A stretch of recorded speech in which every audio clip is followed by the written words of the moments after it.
Good morning, everybody. Happy Saturday. And welcome to first round of college football playoff edition of Coast to Coast College Football Tailgate Show. I'm your host, Uncle Shally, top left quarter, Buckeye brother for Northern Mother, Mr. Cottrell Simpson. Happy Saturday to you, sir. How are you?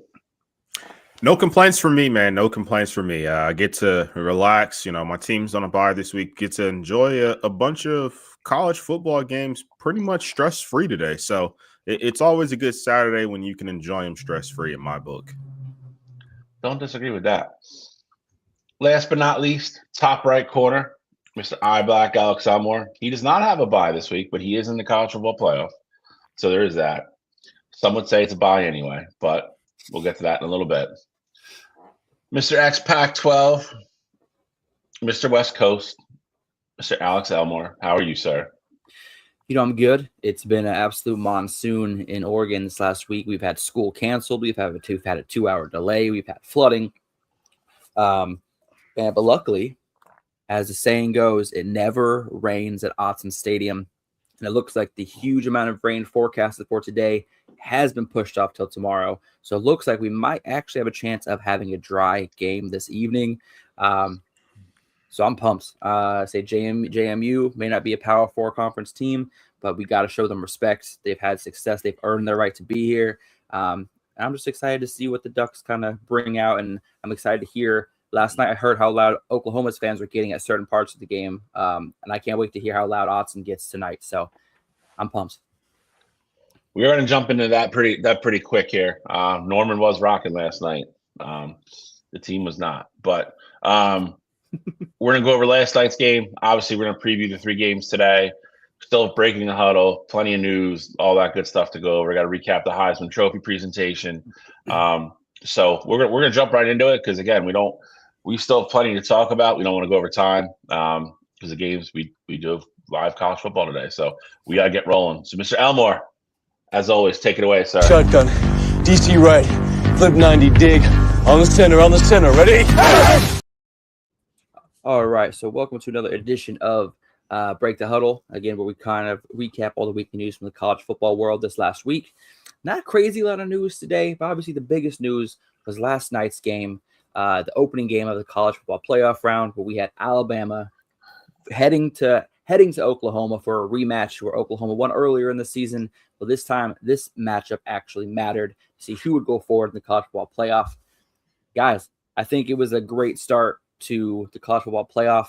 Last year, the first round games, the average margin of victory was by 19 or more. So for this game to be tightly competitive, obviously Oklahoma jumped out to that 17-0 lead. I turned the game off, had dinner with my family, came back, and it was 17-17. That's the kind of game it was. What's your guys' opinions of that game last night, Oklahoma, Alabama? For me, I think it's pretty easy. I think that Oklahoma found a way to lose that football game. And I say that not to necessarily take a shot at Alabama, because I do think at times, like, Alabama was very resilient. Being down 17-0, a lot of teams could have rolled over in that situation. Yeah. I know it's a college football playoff game, but you're on the road, you're down 17-0. Nothing is really going your way. But for them to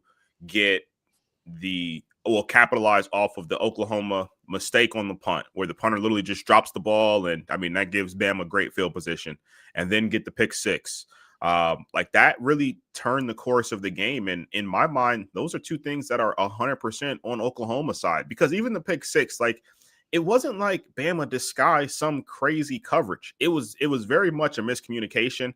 If you were looking at the replay, the receiver wasn't even looking at the ball when John Mateer threw it. So they weren't on the same page there.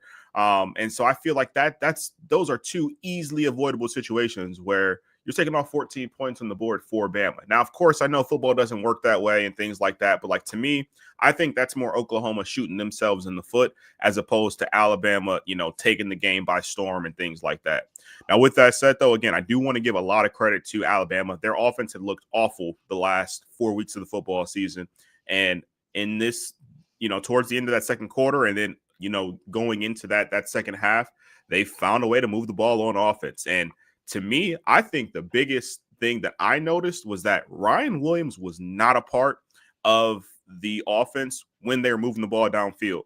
Latsier Brooks basically took over his spot. So they were running 3 receivers sets with Brooks, Isaiah Horton, and then Jeremy Bernard, and Ryan Williams on the bench. And, Brooks made a couple of big-time plays. The one play in the end zone, in the red zone, where he went and scored a touchdown. He broke like 3 tackles to do that. And then he had like a 20-yard completion in the corner of the end zone where he ran a little corner route and stacked the safety, got open, gave Ty Simpson a window, and scored another touchdown. And he had a couple other big-time catches in that game too. So for me, I think it was a lot of, Bama staying resilient, DeBoer having the stones to essentially bench his star wide receiver and Ryan Williams and going to Brooks. And then the other part is Oklahoma really let that game get away from them very quickly. Yeah, so I mean, I can't even say it was a game of like kind of a tale of two halves because they did tie it up right before halftime. I think Oklahoma had a really good game plan to start out. Like you said, I thought they were pretty balanced. Scored quick twice, another field goal, and Alabama was definitely on the verge of blowout city. You do got to give that sideline and that coaching staff credit. Keep those kids calm. Resilient, I think, is a good word, and that they kind of clawed their way back into the game and then started leading for most of the second half. I thought both quarterbacks played well. I think they were both pretty much under siege most of the night. Ty Simpson and John Mateer were 2 of the dirtiest guys to come off that field last night. I thought they both played well. The Ryan Williams fall from grace is a good point, and it's wild to me. I think we all agree Jeremiah Smith was the best receiver, in college football last year. But Ryan Williams is right there, and Ryan Williams had plenty of huge moments last year. He didn't have a catch till 4 minutes to go in the fourth quarter of the game last night. Like Cottrell mentioned, their primary 3 wideout set, he wasn't in the top 3 anymore. It's a bold move. It's a bold move for a guy that's been connected to a lot of other things. And, if they would have lost last night and got blown out, might not have had the chance to stay where he wanted to stay. But you got to give Alabama credit. They stayed in it. I think they forced Oklahoma to kind of really change what they wanted to do, especially after halftime. They made that adjustment early in the second quarter. Offensively, let them start moving the ball a little bit and get back in the game. And then, like I said, I think Alex made a comment last night in the chat where, I think you said something along the lines like, I'm watching and I still feel like Oklahoma is the best team. And I feel like for stretches of the game, you're right. But, Cottrell mentioned it earlier. Alabama is very opportunistic. They were resilient. And when they had their shots, they made every single one of them count. And that's what you want to see in a college football playoff game. I'm sure, 12 minutes into that game, all the Notre Dame keyboard warriors and everybody else are probably, all geared up, ready to start rants about how they shouldn't have been in and blah, blah, blah. You included, Bill. I would have. I saw the text. It was. I didn't type anything yet. But it was formulated. It was percolating. Same thing though. I sat down to have dinner with Liz and the family, and the same thing. I literally didn't watch the game for 10 minutes, turned it back on like Alex did. It was 17-17. I was like, Jesus. Entertaining game, good way to kick off the playoff. I think Oklahoma look back at their season and see a bunch of highs. I think I think if Mateer doesn't get hurt, maybe their season's a little bit of a different trajectory, as in maybe they're not playing Alabama in the first round. But overall, I think that's what those fans want to see from Brett Venables and that team. I'm very curious to see if Mateer comes back or not. And Alabama's on in the next round, so going to have a whole, completely different fish to fry in Indiana. But it's going to be an interesting matchup for sure. But we'll preview that next week. But got to give the Crimson Tide credit, survive in advance. That's what you got to do on the road. So that's what they did. Yeah, for me, this game was decided by special teams. At the end of the game, we had 2 missed field goals, obviously the block punt, and then you people maybe not remember this as a huge point in the game. But Oklahoma was down with only 3 points in the fourth quarter. They had the ball at their goal line. They had a penalty that pushed them back. They had to punt out of their own end zone. Their punter absolutely shanked like 20 the yards, kick, yeah. and it went like 35 yards. So Alabama started with the ball already up 3 in the fourth quarter with 28 yards to go to score a touchdown. Obviously, they score on that drive, puts Oklahoma down 10. And then I think Oklahoma's coaching staff was very smart. They started using their timeouts around the 5-minute mark to kind of make sure they can guarantee themselves at least 2 possessions to tie that game. They brought in their, I can't remember what the name of the award is, but they're Lou Groza. They brought in their Lou Groza winning kicker. Missed it just over the upright. Obviously, as we know, the uprights go infinitely up to the sky. So the entire ball has to fit inside of those goalposts, right over the top, missed field goal. They tried another field goal later on, again, to then do an onside kick. He didn't even have enough leg to reach I think it was a 52-yarder. 52 in the win. Against the wind, exactly. I was about to say the one that he missed before that was the one that killed him. Yeah. I wasn't a fan of Venables deciding to kick there. Like, I understand the goal of, wanting to score a field goal and then get the onside kick, but I'm like, why not just dump it? It was like a minute and a half on the clock still at that point. And everybody knows that the clock stops on first down. In my mind, I'm like, why don't you just go get another first down and make it like a 39-yard field goal as opposed to a 52-yarder? So that was, for me, a very questionable decision, especially after the kid just missed a 41-yard field goal. So, like, you don't know what his confidence level is like. You're down 10. He knows that he has to make this kick, to keep your season somewhat alive, or even just give you like a 2% chance to, have a shot there. So I thought that was a little bit of a questionable decision in my part. I'm kind of glad you brought that up, Alex. I'm going to tell you why. You're a little off on your time. That's why. There was 2:07 left when they missed the first one. So I think the thinking is, if you make that one, you kick off, no time comes off the clock. You have 1 timeout left, and the 2 minutes. It was not 2:07 when they missed the first one. I just looked it up. It's 2:07. There's 2:07 left in the quarter when he missed it. Yeah, then they had 3 plays, minus 1 yard for Alabama. They punted, and then Oklahoma had a missed field goal with 34 seconds left. Yep. Well, no, that's how long the drive took, was 2 minutes and 7 seconds. Yeah, correct. He kicked it at because Bama had the ball 53 seconds. Bama had the ball then, and I vividly remember that it was like 2:42 left on the clock, and Bama had to run the play before the 2-minute warning happened, and that ultimately gave Oklahoma a little bit more time. It was close to, it may have been a minute 15. 2:53 in the fourth left. Yeah, that was when he missed it. But I'm saying Oklahoma had the ball back and they attempted a field goal. It was like a minute and a half or so. It was somewhere around that, give or take 10, 15 seconds. Is it about the first one or the second one? The second one. Oh, all right. Never mind. I thought we were talking about the first one. I agreed with the first one. Okay, never mind. Keep going. Sorry. No, the second one. The first one, of course, I agree with you. You got to try and kick that field goal. I'm saying the second one, you got like a minute and a half left on the clock and you're attempting a 51-yarder. Well, and it's third down. It's only 3rd and 5 on that play also. Like, it's not even 4th down. So it's not like he's forced to do it. He has another play available. Yeah. So I wasn't a fan of that decision from Venables. But I will say, I do think this was the first time obviously he ran for the opening score of the game and he looked fantastic on that scramble. But Alabama did a fantastic job of limiting John Mateer's running ability. He had 19 carries, only 15 yards. Obviously, in college football, sacks take off of the rushing yards for the quarterback. But this was the first game where John Mateer I thought he looked great. And especially started the fourth quarter, finding his wide receiver in the corner where he was able to weave his way to the end zone. I thought he made some big throws in the fourth quarter to kind of give his team a chance. It's just a shame that, a couple missed kicks, a couple bad punts. Like, special teams, man, it's the unsung hero and the unsung villain of some of these games. And last night, special teams was the villain for Oklahoma. So hopefully they can kind of button that up a little bit and come back strong next year. We'll see if John Mateer comes back. It's going to have a huge determination what kind of season they have next year.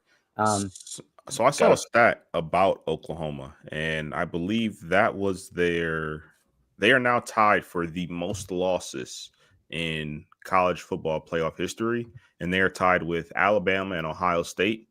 Alabama has 10 wins in the college football playoff. Ohio State has 7.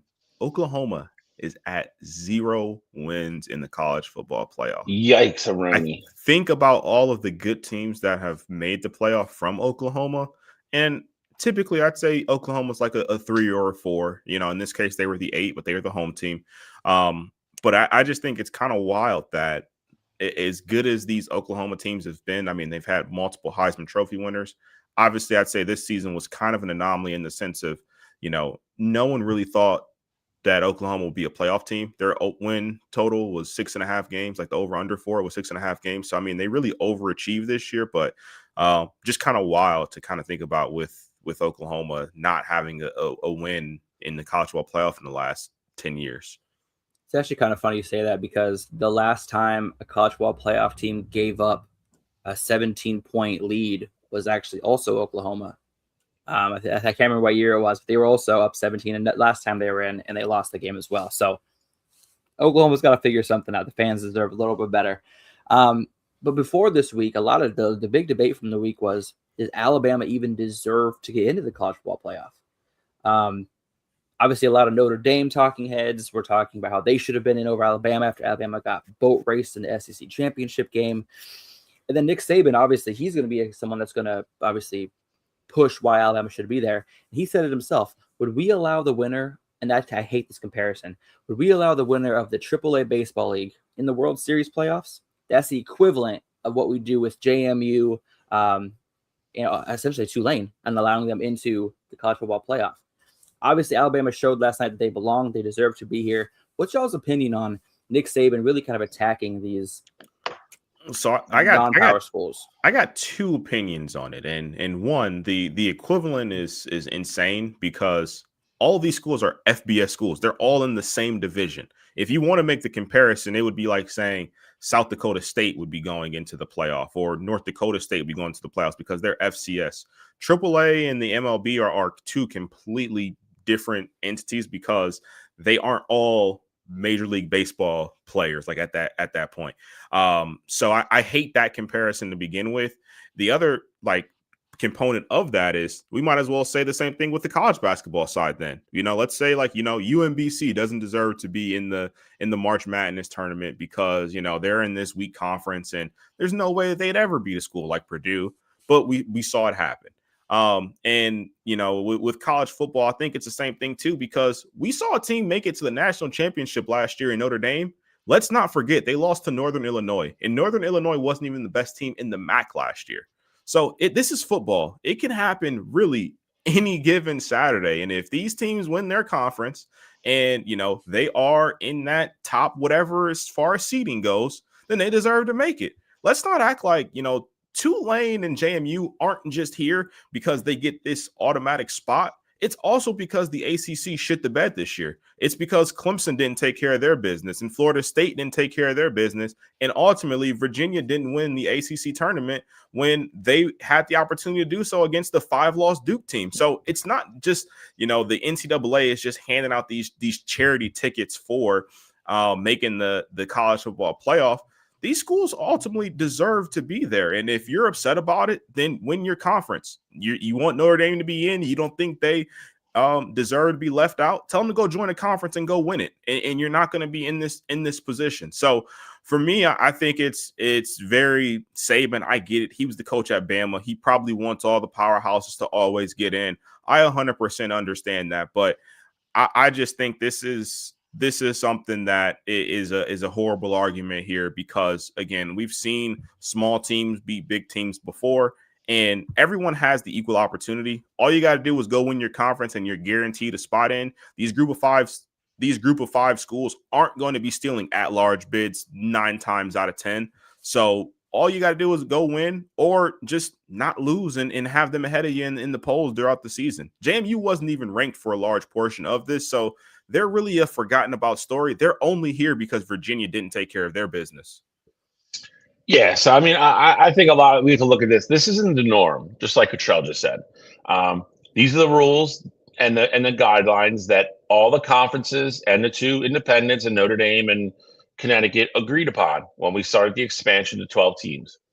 don't get mad at JMU because to Cottrell's point, they took care of business. They did what they had to do to put themselves in a position to get in. Be mad at Alabama for having 3 losses. Be mad at all those other teams that were on the fringe for having these awful losses. These are all the rules that everybody agreed upon. And like Cottrell said, this isn't going to happen every year. It's going to happen once in a while. And why did it happen this year? Because the ACC totally collapsed and took a shit on itself. That's why. You had a 5-win conference team or 5-loss conference winner in Duke. That's why this happened this year. You're always going to have one team to get in. There's always going to be the Tulane. James Madison got in this year because ACC literally threw up all over itself. That's not their fault. So to get on there and blast them and be the big conference guy, I get it. Like we said, he's been pretty much SEC or Big Ten his whole career. I get it. But at the same time, I think you're shitting and diminishing on what they've done, which I don't like. Because if they were his kids, he wouldn't like it. You got to give them credit for, like I said, for doing what they were supposed to do. They're going to go out in the field today and play, and whatever happens, happens. It's you look at, I bring this game up all the time, but like you look at the Tostitos Fiesta Bowl that year. Oklahoma was like a 24-point favorite, and everybody's like, oh, well, yeah, it was Boise State. Nobody knew who Boise State was back then. Everybody forgets that. Boise State wasn't a household name until they beat Oklahoma. Then Boise State became everybody's favorite little school team to like root for. Everybody forgets that. Nobody knew who they were before that game. Nobody. So yeah, they were just a team with the blue turf at that point. Correct. That's what they were. Now everybody's like, oh, like every year, and we do the same thing every year when we start these shows at the beginning of the season. Boise State's name comes up every single year because they're a perennial Group of 5 team that's going to be there because they're a big program now. For a smaller school, they have a very big football program. That wasn't the case back then. They go out and beat Oklahoma, and again, it's to this day, even included with all my most exciting like times watching Michigan play and everything. It's one of the most exciting games I've ever watched, and it was great, and it was great for college football. I'm not saying JMU is going to beat Oregon today. They're probably not. But it doesn't mean they don't deserve to be there. They did what they were supposed to do. I'm tired of this narrative of like, let's make the rules, but then when the rules don't work out exactly the way you want them to, then let's change things, or let's just start bashing, the people that did what they're supposed to do. That's not life, man. Sorry. Like Cottrell nailed on the head. Worry about your own house. Take care of your own shit. You worry about your own house, take care of your own shit. You don't got to worry about any of this. But you didn't. It almost feels like Saban wants it to be we like having these conversations about, the big schools should always be in and things like that. It almost feels like, without saying it, all these coaches or, figureheads or whatever, we might as well just go off preseason rankings. Like, what's the point of even playing a regular season anymore? I'm going to tell you this. This is what they want. This is what they want. And they're not going to come out and say it because they can't, because it's not realistic. The Big Ten wants 4 or 5 teams in. The SEC wants 4 or 5 teams in. Give me a Big 12, ACC champ, and Notre Dame, and that's what they want. It's the truth. That's what they want. I don't know if you remember this. This came out 4 or 5 years ago. We talked about this at the very beginning of Wire to Wire. It was called the Knight Commission, where a bunch of like Boise State and schools like that hired this, this committee to do a bunch of research and all this other stuff. And the recommendation, even back then, before like expansion was even like we knew it was going to happen for sure, the recommendation back then was that to run your own playoff, pretty much. Have your own national championship, because the big schools eventually are just going to continue to push you guys out. And here we are. Like, I guarantee you the next set of rules that comes up, they're going to tweak this, because hate to say, if James Madison goes out today and gets blown off the turf, and that's all we're going to hear about is, see, they shouldn't have been in. They sucked. Well, this is stupid. Like, Notre Dame would have been a better game, blah, blah, blah. Okay. It still doesn't matter to me. Like, but I just think we're getting closer and closer to it. And I really think eventually it's what you're going to see. You're going to see the Big Four play their own, and then everybody else will be in their own, sub championship category. And I'll tell you right now, that'll probably be more exciting than the big one. But Alex, I do want to hear your thoughts. I got something else like to kind of say, but I do want to hear your take on things. We gotta widen the scope a little bit. Okay, I hear what Nick Saban's saying, but let's look at it this way. The NFL had a 16 playoff for years, right? They just added the 7th. I know we're a college football team, but this is just a great comparison. The NFL added a 7th playoff team back in 2020. The first 3 years, that 7th seed was 0-6. They are now 1-8. They had one victory when the Packers were able to beat the Cowboys back in 2023. But these are like 11 and 12 seeds. They're supposed to be the worst teams in. They're the teams that barely got in. These are like, think about just like you said earlier with the March Madness. The 16 seed in March Madness is 2-154 all time. But we never talk about, let's take out the 16 seed. Let's take it out since they never win. Like, we never talk about that because it's part of college sports. It's part of the excitement of why March Madness is what it is, because the Cinderellas who never have a chance at these huge titles get their opportunity. And yeah, it's an uphill battle because it's supposed to be. And it's the same exact thing with the NFL. They added a 7th playoff team. That 7th playoff team perennially has sucked. 1-8 or 1-9. What is it? I just switched my statistic over here. Yeah, they're 1-8. You said 1-8, yeah. Yeah, they're 1-8 since 2020. So this is how it is in every single sport with a playoff system like this. When you add additional teams, the lowest seeded team is supposed to be the worst team there. I'm cool. JMU earned it. Tulane earned it. It's just like Bill said, the ACC completely. We're lucky enough to get Miami put in this season. So this is year 2 of the college football playoffs. We're not going to get things right on try number 2. All right, but they earned the right to be here. Nick Saban, I respect him. He's a fantastic coach. He knows what he's talking about. I think he needs to open up his scope a little bit and just accept that this is good for college football.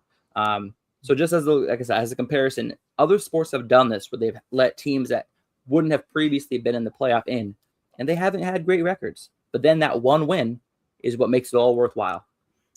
And I think the other part of it too is that let's think about, like, I think Boise State is the perfect kind of team to look at. In reality, like, Boise State, obviously they made the playoff last year, but in reality, like, Boise is a good team pretty much year in and year out. Another school I think about along the way, TCU. We've seen them in the playoffs before. Cincinnati, we've seen them in the playoffs before. Let's not forget, I know TCU and Cincinnati now are both in the Big 12, but, like, let's not forget, those schools were group of 5 schools at a point. Like, all that was recently where they moved into a big-time conference. So SMU is another one that's been in the playoffs. So in reality, like, right now, we're talking about these group of 5 schools. You're telling me that you'd be okay if, JMU 3 years from now is a Big 12 school and then they make the playoff, then it's like, oh, okay, well, all right, well, they're in the Big 12, so it's cool now. Like, to me, I think all you're really going to do is make it a pain in the ass for these smaller conferences to stay together. Like, JMU could easily go join the Big 12 and still be competitive.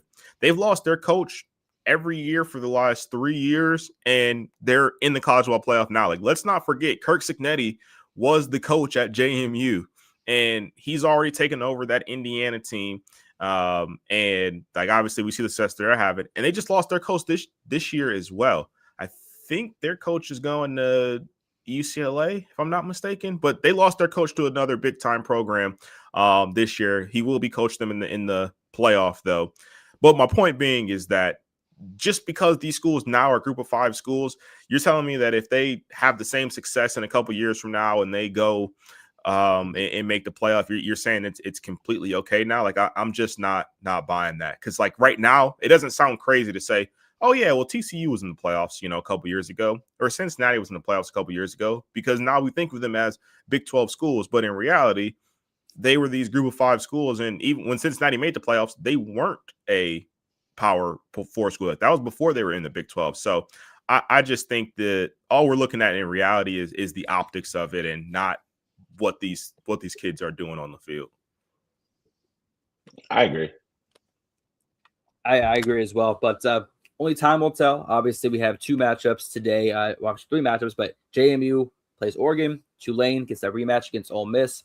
Obviously, next week we may have a different opinion about this matter, but as of right now, I think they definitely deserve to be there.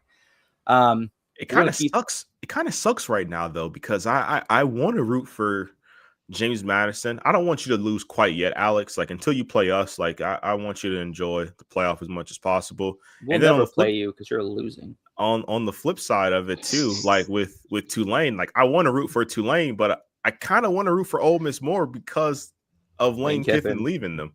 So like that's just Ole Miss I feel like I'm in a tough spot right now.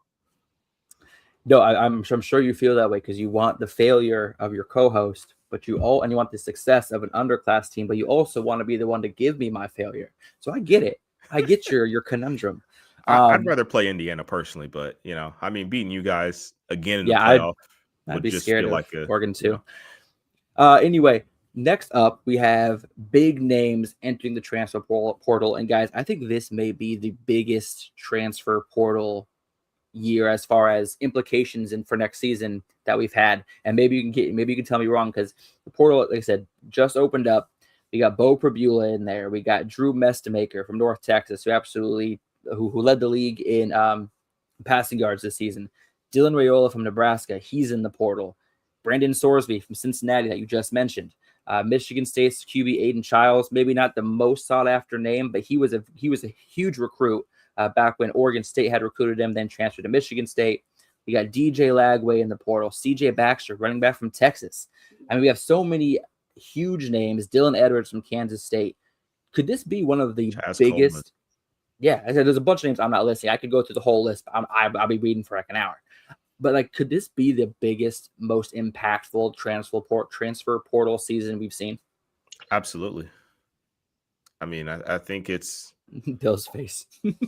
He's thinking. Honestly, I think it goes hand in hand with the coaching carousel.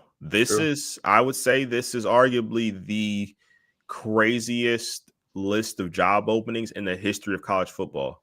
You had Michigan, LSU, Penn State, all open at the same time. I know I'm missing Auburn's a big one. Michigan State's a big one.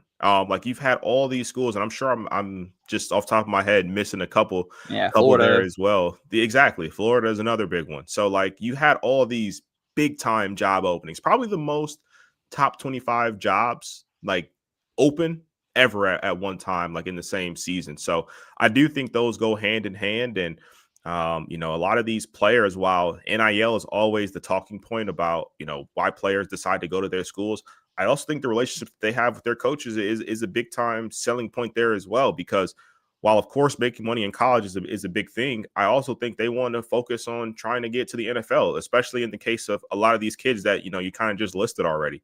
DJ Lagway was one of the top quarterbacks, of his class. And, Billy Napier is no longer there. And, I know Florida gave him a ton of money, but he really believed in Napier. Like he was attached to him at the hip there. Raiola, the relationship getting severed there. He was a 5-star quarterback. So, I mean, I just think ultimately the coaching relationships matter a ton. And, with it being as easy as it is to hit the portal, I do think this is going to be probably the biggest portal class we've ever seen. Did you happen to see or read about the interview with the new coaching staff and DJ Lagway and why DJ Lagway entered the portal? I did. Essentially, that they treated it like a draft. Yeah, and they asked him like who are you as a football player? Like they straight asked him like what kind of football player are you? Like my tape doesn't speak for itself. What kind of football player I am? So like I feel like he felt challenged by this coaching staff and like they wanted him to fail, even though it sounds like it was just kind of like he would just kind of get into his headspace a little bit. I could see how a young kid could be like, are you challenged? Like someone who's been like the top dog for a long time. You could tell he felt a little challenged. Yeah, that would be tough. Like this is my team. He's going into his junior year. And I know he didn't have the year that he would have liked to have last year, but that was his team. I mean, I'm sure Florida gave him all these promises like, hey, you're going to be the starter here. You're going to be this, you're going to be that. And, he didn't live up to expectations necessarily last year, but for a new coaching staff to come in and kind of, treat you like a 3-star, or, you have to earn your scholarship kind of thing for a kid who's probably been told he's the best player on his team for the last 10 years. It's got to be tough. Not saying he handled it the right way or, anything like that, but just thinking in the mind of, a kid that's 20 years old who hasn't probably been put in that position ever. I can definitely understand where there was an issue with that. See, I think that says more about DJ than does the new coaching staff. But I think there's a lot of big names in this portal. I'm not gonna say it's gonna be the most impactful portal ever. Simply because I mean I'm a big DJ guy. Cottrell just said it. I don't think he's lived up to what he's supposed to be yet. Dylan Raiola sure as hell has not lived up to what he was supposed to be yet. Also, Child, same thing. So I think you have a lot of big names in the portal. I don't know if these guys are necessarily just automatically going to go to a different school all of a sudden and become everything they're supposed to be. You know, CJ Baxter went to the portal, pretty much lost his spot this year. Again, I think a really nice running back, but again, you lose your spot and just it's on to the next place. That's the part of the portal that I hate. But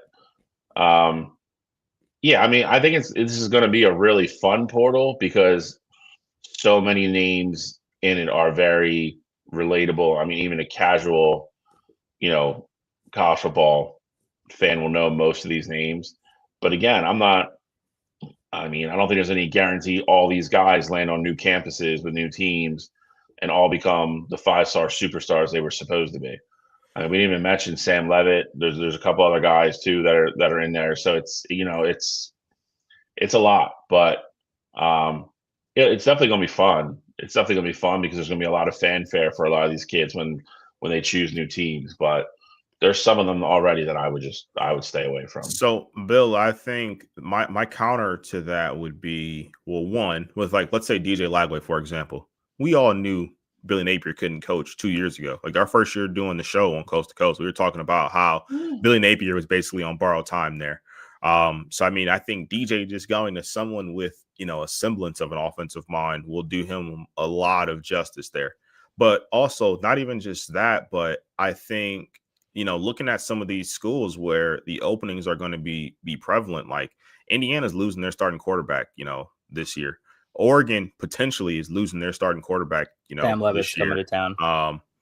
But he's from Oregon. He's from West Lynn. Sam Levitt going to Oregon, that'd be a huge move for them. Or, and I don't think it would go this way, but Dylan Raiola going to Indiana, that could be something crazy. With that. I don't think he's a Kurt Signetti guy. I don't either. I'm just saying the names going to, certain places or, I agree. And again, I think some of them could. Again, I agree with you on DJ. I think if DJ lands somewhere with a coach that, has a real offensive sense of, what they're doing and an actual game plan and how they want to run an offense, I think DJ will be fine. I think Dylan's been a letdown. I think Dylan's their team last year. Nebraska's no powerhouse though. They're not, but Dylan. There's a lot of stuff out there about Dylan way he handles his business too. And it's so. Again, if he puts all that behind him, maybe. But I saw Nebraska play enough this year. Dylan, there's a lot of games I watched and he was terrible. So and it's not everybody around him all the time. Dylan is awful sometimes. Also, Charles, obviously at Michigan State, didn't have a lot around him per se, but at the same time, you're also handing the keys to these kids for 2 years, and there really hasn't been improvement at all. You could argue this year Michigan State was worse this year than they were last year. He's been the starting quarterback for 2 years. So to show no progress at all, again, I think, obviously Sam Levitt, who's already been a winner for 2 years, if he goes to Oregon or if he goes to Indiana, that's instant, plug and play for them. And I'm trying to think who else. There's a couple other guys. Again, I'm not saying some of them won't go somewhere and be like, change the scenery is just what I needed. I just think the fact that to think all of them are going to hit is nuts. Some of these kids will go to a new school, get more money, and still suck. That's all I'm saying. I don't necessarily disagree with that. I'm just saying, I guess I look at it I see the impact that Texas Tech had in just hitting once in the portal, essentially, and the success that they're having now.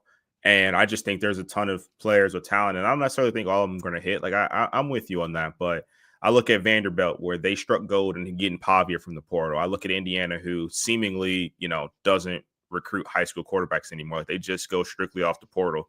Look at Oregon. They've been pretty portal heavy with Bo and then Gabriel and then Dante Moore, where that could be an easy plug and play situation. I don't entirely agree with the Dante Moore because Dante sat a year. He was recruited, but he did. Yes, not come from the portal. Yes, he did, but I don't agree with they didn't get Dante to he didn't get Dante to be the star. Like Dante sat behind Dylan. You know what I mean? Like I don't really include. I'm looking at. Did they not think of him being a starter later? Like I'm looking at you get him and then he starts the next year. When I'm looking at transfer portal impacts, I don't Dylan. So delayed gratification is not something exactly. You're looking at. I mean, I guess that's one way to look at it. I'm just saying if DJ goes somewhere and he's like, hey, I wasn't the guy this year, but I'm going to go sit behind, I don't know. There's no way he goes anywhere to sit. There's no way his ego. He's not going anywhere. I thought the same thing. I thought the same thing with Dante Moore. He's 5-star kid. Oh, yeah, absolutely. I knew Dante Moore was a 5-star kid that started as a true freshman. Yeah, but he was terrible as a true freshman. He wasn't going anywhere. He only started 5 games though. I mean, he wasn't. I think it's been really hard for DJ, who started the better part of 2 years now, to be like, I'm going to go. The better part of 2 years. He started spot games his freshman year, maybe 3 or 4 games. And then he started every game this year. And then, he did start every game. All right, so it's a year and a half. He's not going from playing all those games to be like, I'll sit for a year. I'm not saying he's guaranteed to go somewhere where he's going to be the backup. I'm just saying that these are both 5-star kids. Dante Moore, depending on what recruiting sites you looked at, was the top quarterback in the country in 2023. DJ Lagway was in the same exact position. Oregon didn't bring in Dante Moore to be their career backup. They brought him in to be a starter at some point. I'm saying that DJ Lagway can go to a school, and as bad as Dante Moore was, I know he sat a year, but as bad as he was, now he's looking like he could potentially be the number 1 overall pick. So I think the situations absolutely do matter. And point also ultimately being is that a lot of schools aren't now looking to get high school quarterbacks. They're looking to go through the portal and build that way, whether it be waiting a year for them to be ready and letting their other transfer quarterback play, or they just bring them in and plug them and play them right away. Even John Mateer at Oklahoma, another kid out of the portal going to be their starter and going that route there. So I just think that's really the new age of college football right now. And I don't think it's too crazy. While some of these kids haven't necessarily lived up to expectation, them going to a new spot where all they are is a quarterback away with much better talent around them and potentially better offensive mind, I think could be a huge difference for them. I don't disagree. I mean, I think DJ going to Oregon, I think makes a lot of sense. I mean, I think Dan Lanning will coach a lot of the bad habits he has out of him, and I think that offense is set up exactly for what he wants to do. I think Dante Moore, though, I think, again, to his credit, and we've talked about it before, he's kind of the only one that I can think of off the top of my head that literally was like, I'm bad. I need to make mistakes. I need to make changes. Like, he was the only one that's ever, like, again, in this era that I can think of that was that high of a recruit that was like, I got to change stuff I'm doing. I'm going to go sit for a year. I'm going to mature. I'm going to learn. And then I'm going to come back and kick ass. Like, that's not what DJ is trying to do right now. Like, if we're just being honest, like, and I don't think that's what Raul or any of those guys wants to do either. Dante Moore is the exception to that right now. For sure. So, I mean, again, I'm not saying, and again, I'm a DJ guy. So I'm not trying to talk bad about him. I think the kid has all the ability in the world. I think under Dan Lanning, he could be special. But I think Dante's experience and the route he went is exceptional, and that's credit to him and the way he handled himself, and looked in the mirror. But that is not the norm with these kids. There's only 2 quarterbacks as of right now that are in the portal that I would want coming to Oregon if Dante were to go to the NFL, because I'm really high on Akili Smith Jr. I still think, he's a freshman this year. He could sit another year to get a little more experience before he kind of gets the reins. Akili Smith is a legacy. He's not transferring. He's not transferring. They bring in Sam Levitt or DJ. Akili's in the portal. Sam Levitt only has he has 2 years of eligibility left, but he'll only play 1 year at Oregon and then go pro. So Akili redshirted this year. He still has 4 years of eligibility left. He's still a work in progress. He still has some rough edges. I've seen tape of practice. He's got little rough edges on him that he needs to still buff out. There are 2 quarterbacks in the portal that I would be interested in coming to Oregon. And that's Sam Levitt, because he is from Oregon. He won a 6A state championship here at Weston High School. And then the other quarterback is Bo Prabula. I would love to see Bo Prabula in an Oregon Duck uniform. Those are the 2 QBs that I have my eyes on. As far as like projecting other QBs, sorry, 1 second. I got DJ Lagway. I got him going to LSU. And then I got Brandon Sorsby going to Indiana. I think Brandon Sorsby from Cincinnati is the total almost same type of player as Fernando Mendoza, where he doesn't try to do anything too crazy. He gets rid of the ball. He doesn't force a lot of turnovers. I think Brandon Sorsby would be a great fit for Indiana. So that's where I'm crystal balling right now. And then my last crystal ball before I know you had something to say is I think Ryan Williams enters the portal in the second portal session after the playoff. I'd love to hear y'all's opinion on that too. I do think Ryan Williams hits the portal because I think you get relegated to number 4 receiver when you're the cover athlete on college football video game. It's going to be a little tough to take there. But I think actually Indiana goes after the North Texas QB, Drew Messmaker. Yeah, I think Kirk loves to go get the small time school. And not saying Sorsby isn't that guy, but Mendoza was a Group of 5 QB. Curtis Rourke was a Group of 5 QB year before. No, Mendoza was Cal. He was at Cal. He was at Cal. But Westmaker's got like 2 years of eligibility left too. So if he were to grab him, he would have 2 years of a quarterback versus every year having to get a new guy. Absolutely. So that would also be a nice little thing for him too. So I think that's something they would look at. The only pushback I'd have for you, Alex, I don't think Achilles going anywhere because he is an Oregon kid. But again, with kind of the point I was making earlier with Oregon and their use of the portal, I mean, the last quarterback that you had that you recruited that started was Justin Herbert, right? Like the actual kid from high school that started. I have to go back a few years, but I think you might be right. So what's to say if, Levitt comes in, have a ton of success, things are great or whatever. And then, he ultimately goes to the NFL. I don't want to put it out there, but he's the only name I can really think of off the top of my head that's only a sophomore at this point. But Bryce Underwood, goes and hits the portal from Michigan, and he's a, highly sought after guy. He wants to be in a high profile offense to go be the first overall pick. What's to stop you guys from going out and grabbing another quarterback to push back Achilles' timeline even more? Like, I just think there's so much uncertainty with the portal. And if these big names are out there, Dan Lanning's not going to just be like, oh, well, we got Achilles, we're good to go. He's going to go and try and get the big fish every single time. So I think that's the one thing, if you're Achilles, where you're like, all right, I'm gonna stay. I'm gonna wait my turn. But how long am I gonna keep doing this? If someone is coming to you, even as a legacy, if someone is coming to you and saying, "Hey, we believe in you now. We think you can be our starter for us now, and we see you being a part of our future."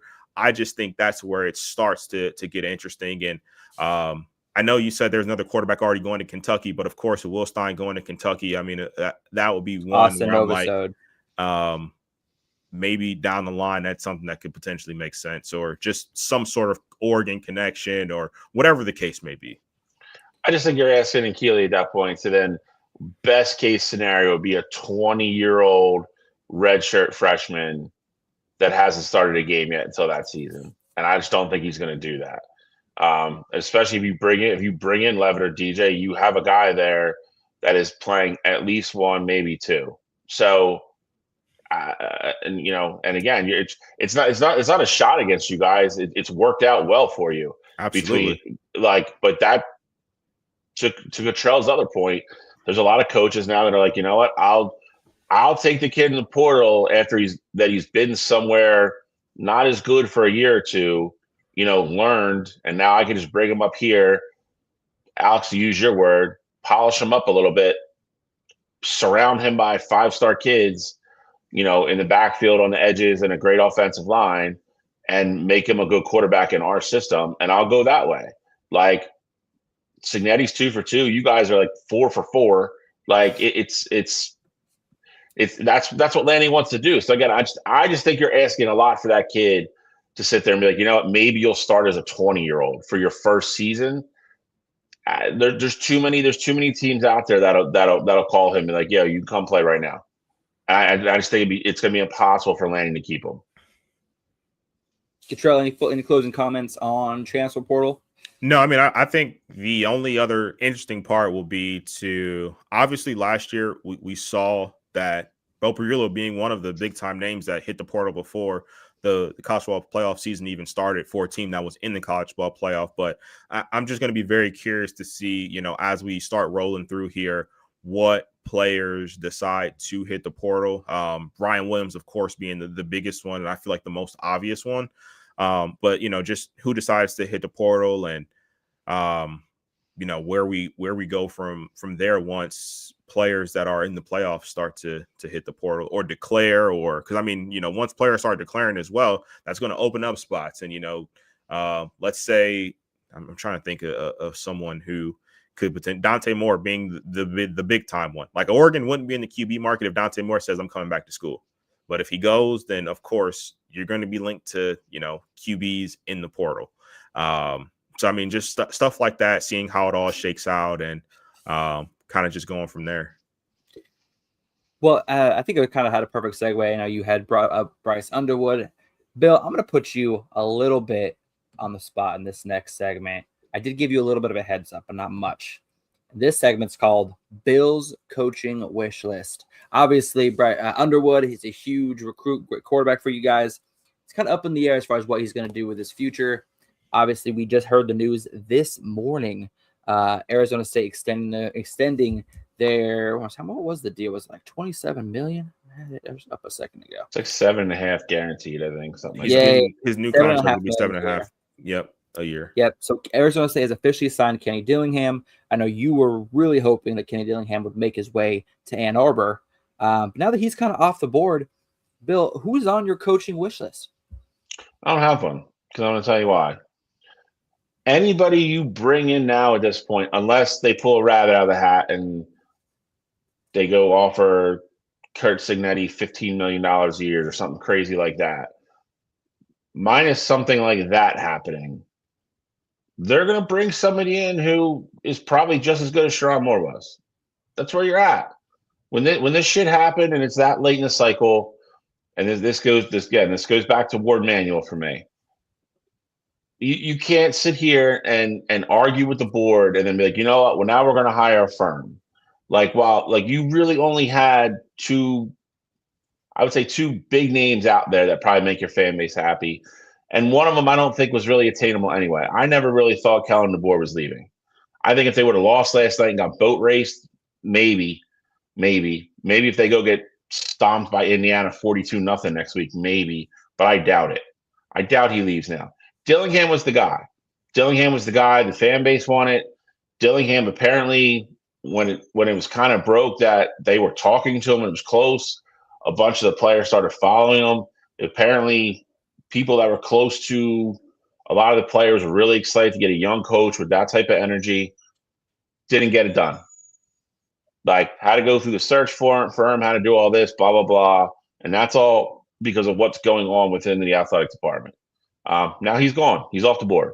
So they already ruled out Jed Fish because something came up in his background check that they didn't love.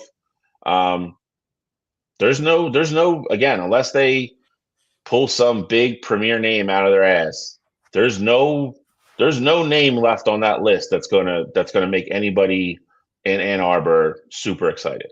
There's just not. I have a name for you, and this is more a name that I've been hearing the last couple of days, and it was kind of the fire has kind of picked up on it after he was interviewed on Thursday and said that him leaving his contract was him entering the transfer portal.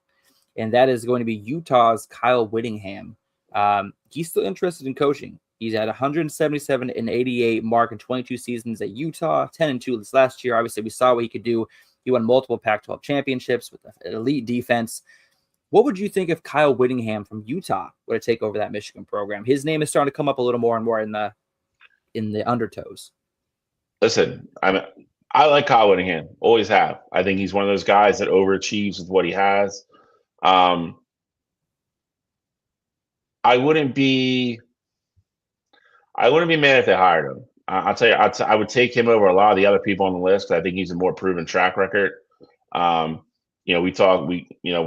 kind of the running joke on this show, about how hard it's been to win, at Utah, during the course of the Pac-12 season, now Big 12. But I think he's a really good coach. I think my problem with him is I don't know what kind of longevity they're looking to get out of him, and I don't know how much longer he's looking to coach.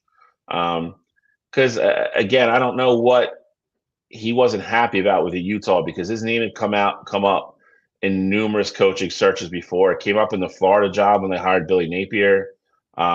He was up for a bunch of big profile jobs before, and it was always, I don't want to leave Utah.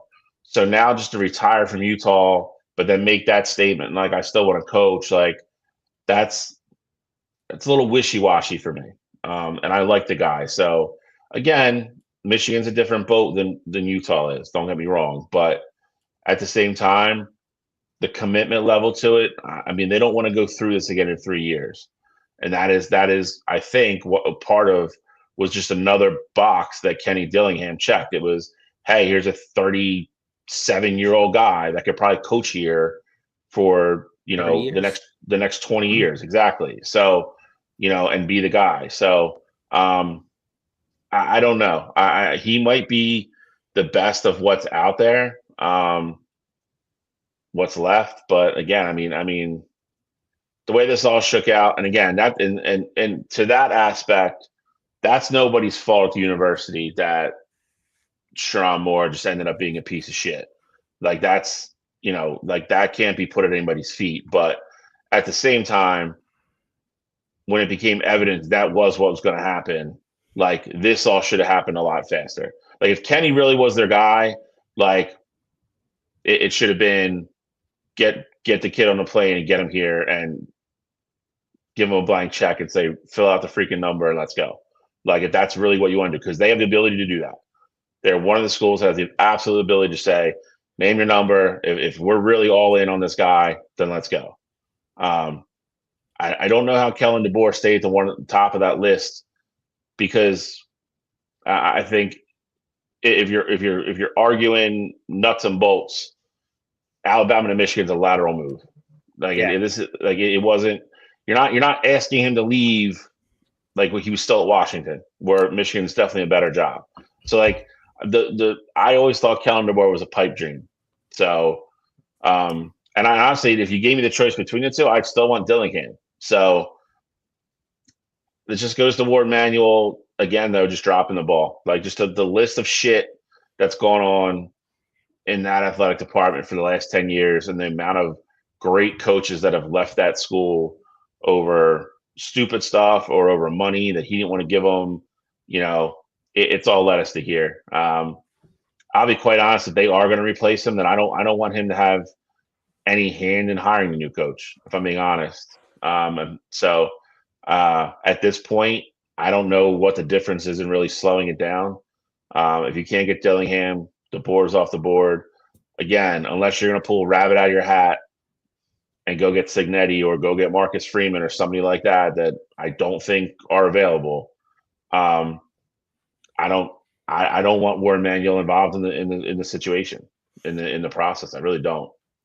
So for me, obviously, I know it's not my situation, and it's my rival. So I want you guys to have success in finding a good long-term solution here. But with that said, I think you're in a position where you really only have two options here. It's either one, you make the big time splash, and I know you won't like the move. You make the big time splash and you get Brian Kelly. I know it's been joked about before, but obviously with the relationship with Bryce Underwood and the whole recruiting side, that would be one solution. I mean, he has a track record of winning, and I know we hate the guy, but he does win regular season games. So, I mean, I do think that would be, one solution there. The other one, I don't think this is likely, but the other one would be you could go to the NFL ranks and see if, people get fired or have already been fired. Maybe you see if Brian Dable wants to coach college or, some of these other I guess, fired head coaches, see if they want to come down to the college ranks and coach. I don't necessarily love that just because they're going to be in a different headspace, and it may be tough to keep some of the recruits you already have, especially if those relationships aren't there. But I think option 3 is probably the one that would be the best for you, and that's to have your interim coach now. Just give him 1 year. He's going to be the interim coach for the entire season, and you have everyone stay the same. If we're being honest, Sharon Moore was more of a he was the face of Michigan. I truly don't believe Sharon Moore added a ton to that team. I think offensively, if he was your offensive mind, you needed a new guy in the building anyway, because you weren't getting the most out of what you had there. I think Wink Martindale has done an excellent job with the defense, and I think if you have the interim guy there, I think that would be enticing for Wink to stay. And essentially, you can have your entire staff stay. You just got to find a new guy that's going to be calling plays for you, or just finalizing maybe I don't know how your guys' operation runs with your OC and with Sharon and things like that, but whether it be a new guy that's calling plays or a new guy that has the final say in play calling or game planning, I guess, for offense during that week. But I say you do that, and then you essentially are the first one in line for the head coach for next season. And, you know, again, I don't think much changes for Michigan by doing that. Maybe you still go 10-2 this upcoming year. Maybe you go 9-3 again. But I think you have a lot of similar success, what you did this past year, next year. And then, you know, if Bryce is cool with that, then you can kind of tailor a decision towards him for, you know, next year, or, you know, trying to make sure everything aligns for that following season there. So I think that's the way that you should go, but, you know, only time will tell ultimately. What would you say, though, about kind of keeping everything status quo and just waiting to hire a full-time coach until next year? I would take Bo over Brian Kelly. I know we joke about it, and we do have a lot of fun with it. I'm telling you, if they hired Brian Kelly, there's going to be a lot of pissed off people in Michigan.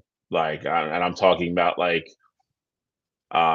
Portnoy has talked about it. I don't know what Larry Ellison thinks, but I think you're talking about legit losing support and money from people if they hire Brian Kelly. And I don't think it's an X of those things. I think, and I don't know how good Bryce would be with staying if he came. I mean, he is the guy he walked away from. So, well, yeah, for $12 million, yeah, for a buttload of money. I get it, okay, but it's not like LSU was offering him chump change. So again, if he really wanted to go there, I'm just saying, I don't know how kosher that relationship really is all I'm saying.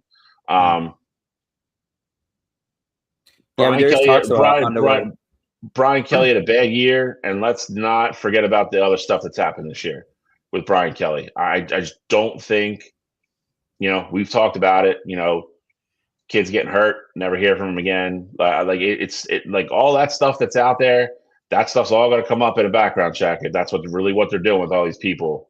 I think people in Ann Arbor would be really pissed off if they hire Brian Kelly. Well, as we all know, we do have multiple weeks of this show left before the college football playoff finale, and then obviously the end of the show and the season. So we're going to keep you guys updated on this Michigan coaching news. Of course, I just wanted to get Bill's opinion as him being a diehard Michigan fan, who he was kind of keeping his eyes on the coaching trail. We got an hour left in the show. In an hour, we got kickoff. Miami, Texas A&M. So we're going to keep this ball rolling. And our next topic is going to be the Heisman Trophy winner, Fernando Heisman-Mendoza, is your Heisman Trophy winner. I don't think any of us are really too surprised by this. Obviously, some of us felt like Love from Notre Dame should have probably won as the best college football player. But none of us are really surprised by Fernando Mendoza winning it. Did this kind of go how you guys were expecting? Anything surprise you? No, I mean, not really surprising. I would say I was kind of surprised with, I guess, the discrepancy with the votes. Oh, I got that too. I was kind of surprised by this. I kind of thought it would be closer. I'm fine with Julian Sand being fourth there. I told you guys before, I thought he was the fourth person there, but I thought these votes would be a lot closer. 643 first place votes for Mendoza is a ton. Not to say he didn't necessarily deserve them. Like, I think he's a deserving Heisman Trophy winner from this season, but I didn't think that this was as runaway as, you know, these votes necessarily say. Yeah, I mean, I thought there'd be a little bit more discrepancy. I'm not gonna lie. I thought Diego would probably be a little closer, and I'm shocked, you know, that Jeremiah Love didn't even break 1,000 points. That's kind of crazy. But I don't want to say outside of that. I don't think the result was surprising. I think we all agreed he was going to win. I think we all had different opinions of who we wanted to win, or you know that type thing. But also kind of a weird year for the Heisman. It's not one that's ever going to really stick out, I think. No, I think the behavior after the Heisman was more exciting to some degree, but not a good look for Diego there either. But overall, just kind of a very blah Heisman year. Go ahead, Shaw. I just saw unrelated to necessarily the Heisman, but Rocco Becht is the latest name to enter the transfer portal as of 20 minutes ago from Iowa State. I gotta figure one of these kids ends up at Penn State. He'll be going to Penn State for sure, I bet. Yeah, I mean, that I bet makes he goes sense. to Penn State. Let's talk about the it's another guy we could have had if we didn't wait and stick around.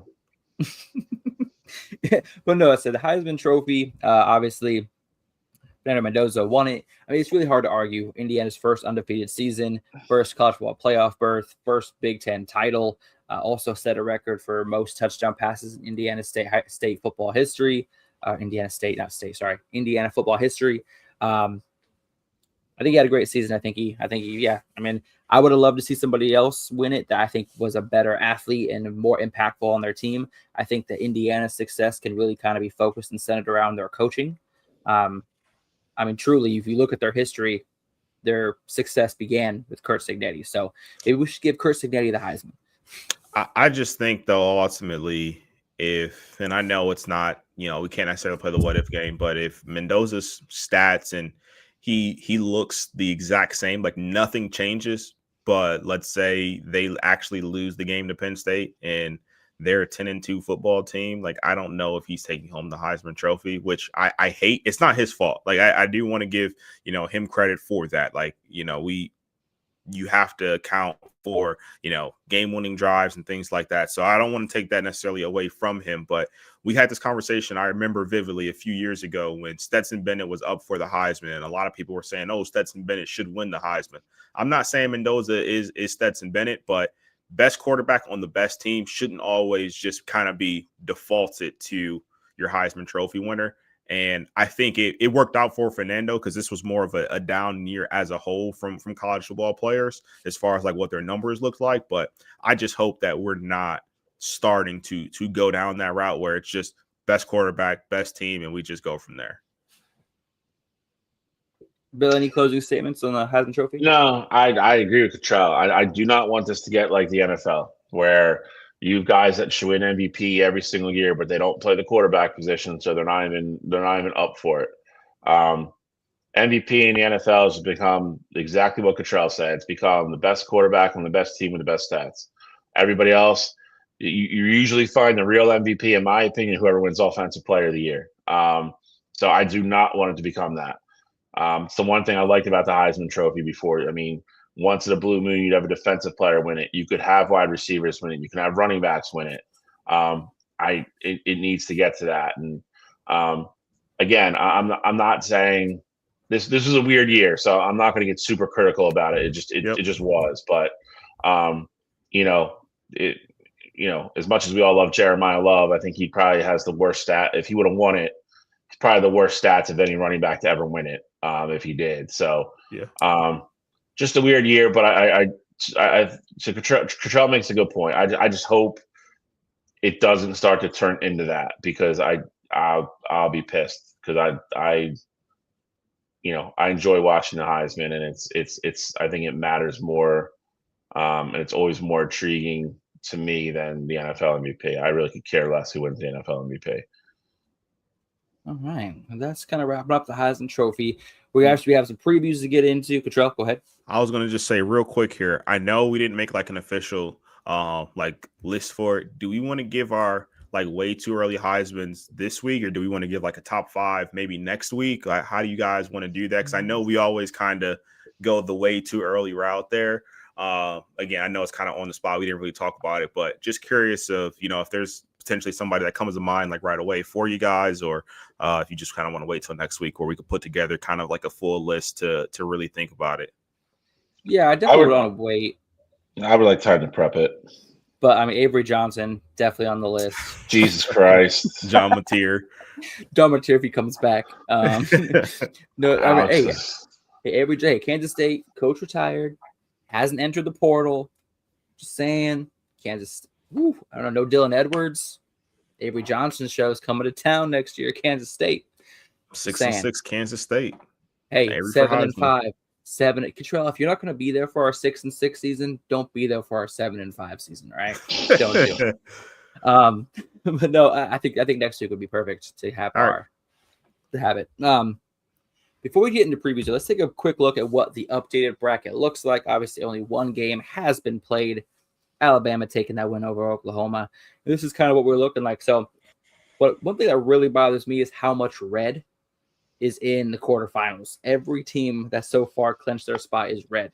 So Miami's in trouble. And so is Tulane. That's all I'm saying. I'm excited for today, guys. This is going to be a great day. Obviously, first game starts in 45 minutes with Miami A&M. Before we start previewing, which game are you most looking forward to watching today? JMU, Oregon, Tulane, Ole Miss, Miami A&M. Miami A&M for me. I mean, it's hard not to say Miami A&M, but I will say, I think that's going to be the most competitive game. But the one I'm most excited to see, I guess, it has to be Tulane and Ole Miss. I say that because I want to see how Ole Miss's players respond to Lane Kiffin not being there. But I also want to see if Tulane kind of has this chip on their shoulder because they got the shit kicked out of them in the regular season. So I look more so at Tulane and Ole Miss because of the matchup and the story outside of what's happening on the field. But I mean, I think intriguing wise, as far as competitiveness, you look at Miami and A&M. Yeah, I mean, obviously the most exciting game of the day is going to be Oregon JMU and a 45-10 blowout that's going to happen. But I am excited to watch Tulane and Ole Miss. They've played already this season. I think we're going to preview all this stuff. I think I'm looking forward to that Tulane Ole Miss game. Just because Jake Retzlaff is fun to watch. But any topics you guys kind of want to maybe have on top of your head that you maybe want to talk about or get into before we hop into previews and preview our 3 playoff games for the day?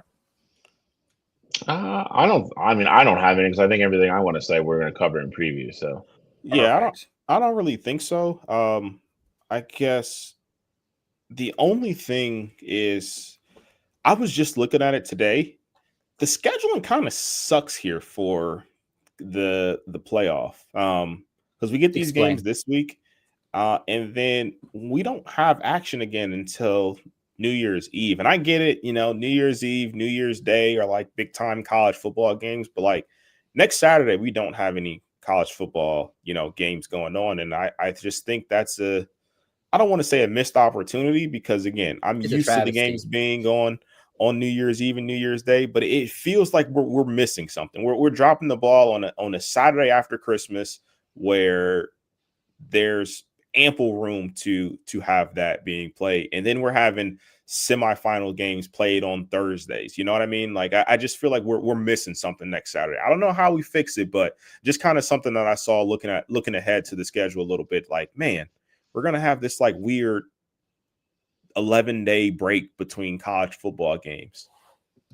It's funny you say that, actually, because people were complaining a lot about how they're upset that the NFL scheduled games today at the same time as the college football playoff. This time should be college football's time. NFL has Sundays, Saturdays for us. What's your guys' opinion on that? Do you think that ever gets fixed, or do you think that's just it's going to happen? Well, this is new because this is the NFL expanding their television rights BS. So, um, I don't like it. I mean, again, it sucks. I mean, the Eagles are one of the games to play today, so I have to somehow balance that with watching, um, the Ole Miss Tulane game. So that sucks for me personally. I don't like it. Again, if the NFL, the NFL already had they took Thursdays. I mean, they randomly play on Fridays. I mean, it's too hard for them to turn these deals down because Amazon's paying $4 billion over 10 years to air one Thursday night game a week. Like it is, you just can't compete with that. But in regards to the scheduling, I know a lot of it, especially this gap, is because ironically enough, I remember Saban talking about it, in 23 when they were playing Michigan, and he's like, we're really only going to have like 4 days of practice. Like he's like, we have this huge break, and everybody thinks we're going to do this, this, and this. He goes, I'm not keeping the kids here for Christmas. Like they're all going home, and they all got to come back. Like so, Georgia should be worried about that. True. They should all get Ubers. But it's I know that part of it is tough on the coaching staffs because you do have to balance the holiday and let the kids go home, see their families, and then praying to God they don't eat 9 pounds of crap they're not supposed to, and then bringing them back and then getting them focused back on football. So I know that 11-day break sucks for us because I would like it to be every other week. I agree with Cottrell. But I think logistically with the holidays, I don't think they had much. Choice. Yeah. I think that's the other thing is too. It falls on a weird day this year too. So, I mean, because I want to say 2 years ago, I think all the holidays were like on a Saturday. So it was like, okay, like cool, like it's New Year's Eve, but it's a Saturday. So like Rose Bowl's gonna be played on Saturday anyway. Like, what's the difference? But I think with it being on a Thursday this year, it complicates it even more. I mean, I think that of course, I'm not going to be, Ebenezer Scrooge here and say the kids can't go home for Christmas or whatever. But I also think at a point where, again, they're kids. So like I don't want to be that guy. Be careful. But college football playoff, we're talking about kids that are making a lot of money where a lot of people aren't tagging them with the amateur status anymore. If playing on Christmas Eve or playing on Christmas is how we have to do it, I'm not saying this is the solution this year, but if that's how we have to do it moving forward here, I think those players probably would understand the sacrifice for a 1 year, situation and things like that. But I also think, though, it is to your point about the scheduling. I think the NCAA is, in reality, I'm not going to say they're scared to compete with the NFL, but they're trying to avoid it like the plague. And that's why we're getting these semifinal matchups on the Thursday night and Friday night. Like, I think it was criminal last year that we had Penn State versus Notre Dame on a Thursday night where I got to stay up until midnight, and the game was good, literally the entire game. So I had to stay up from start to finish, and I'm not going to bed, on the East Coast, you're not going to bed till sometimes past midnight for these games. And if that went in overtime, that could have been a completely, more of a debacle there.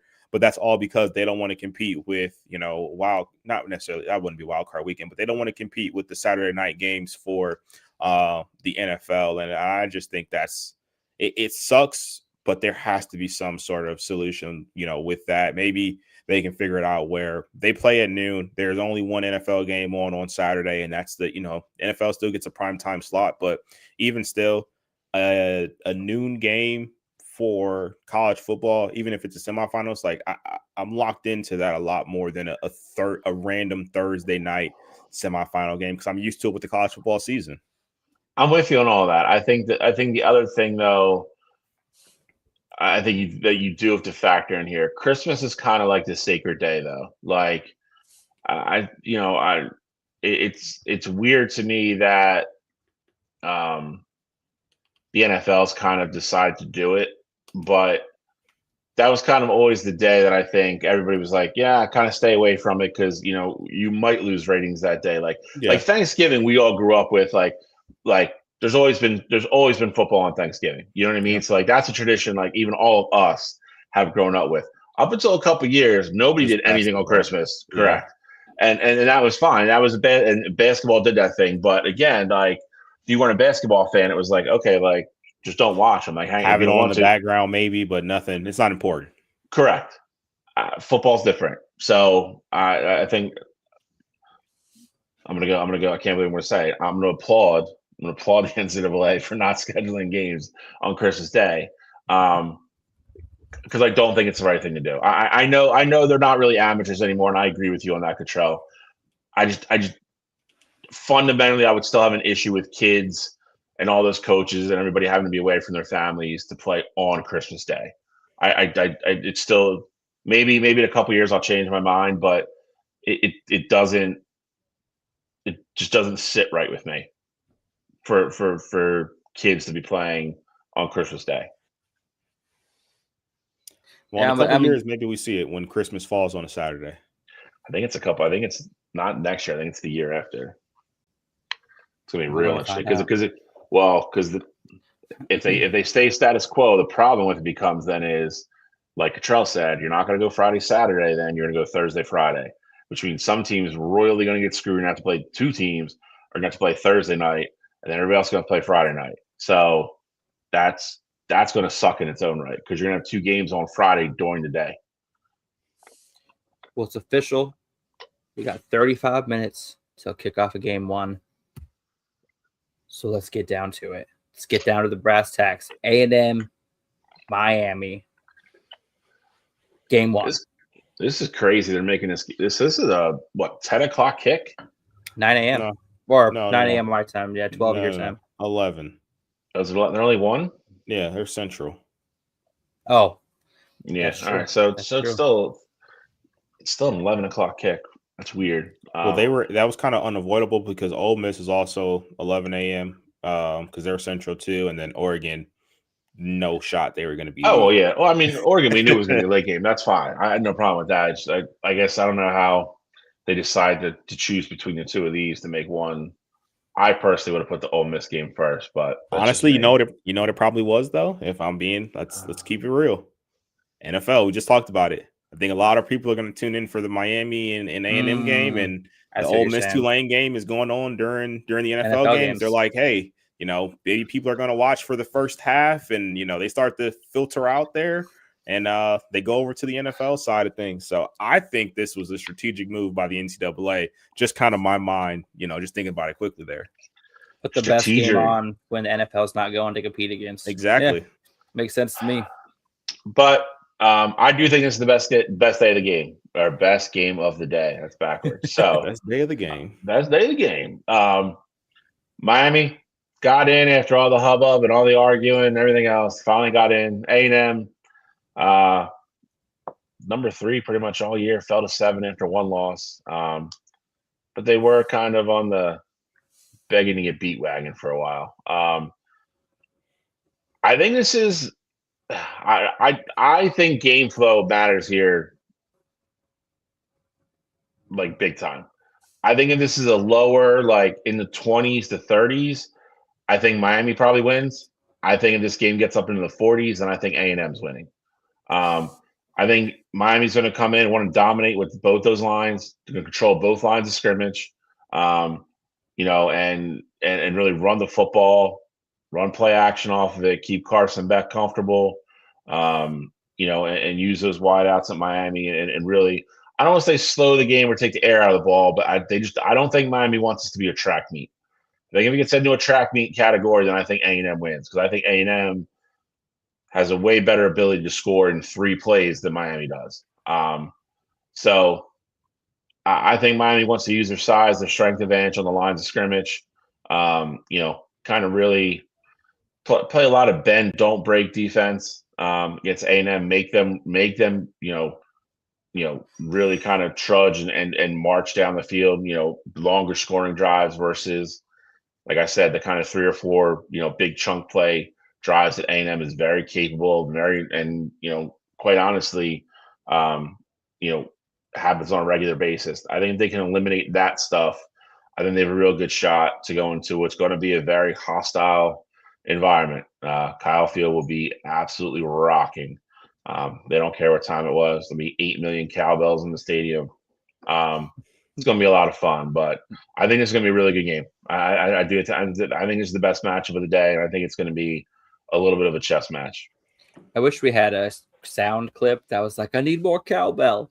Cowbell. I wish we would have had that. Control, go ahead, buddy. So I mean, I think this game is. I agree with Bill in the sense of if it turns into a track meet, I definitely think that favors A&M, a bit more. But I also think Miami has the athletes on offense to get the explosive plays off as well there. I think this is a very, I hate to say a very even matchup because I think A&M has been the better team all year. But I think, just kind of looking at it position by position and how the matchups break down, I do think this is somewhat of an even matchup. And I have been pounding the table that Miami should have been in over Notre Dame, pretty much this entire time here. But I also think that A&M, you could have been pounding the table for A&M to be rated higher. But I also think that it's a real possibility that they lose today here. I look at it like this. When it comes to quarterbacks that I trust more between the two, it's got to be Marcel Reed.